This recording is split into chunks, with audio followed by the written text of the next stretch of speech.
बानी पीटीआई को मुल्क छोड़ने का कहा गया, लेकिन उन्होंने कहा कि कुछ भी हो जाए वो मुल्क में ही रहेंगे। बात घर के मालिक से होगी, बाहर खड़े ठेले वाले या माली से नहीं होगी। साबिक सदर आरिफ अलवी ने बानी पीटीआई की रिहाई का मुतालबा कर दिया। फैसलाबाद में वकला से खिताब में कहा, आपको खौफ है कि बानी पीटीआई आज़ाद होगा तो क्या होगा। गुस्सा और नफरत ख़त्म करें, कानून की बालादस्ती बहाल करें और सियासी जमात का मैंडेट वापस करें।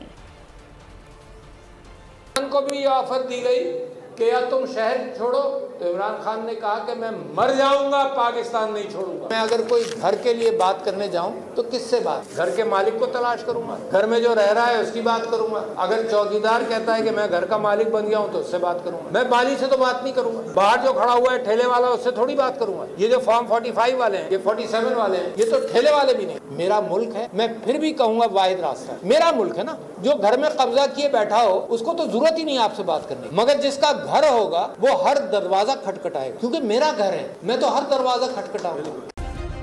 सब्सक्राइब करें और बेल दबाएं ताकि कोई खबर रह न जाए।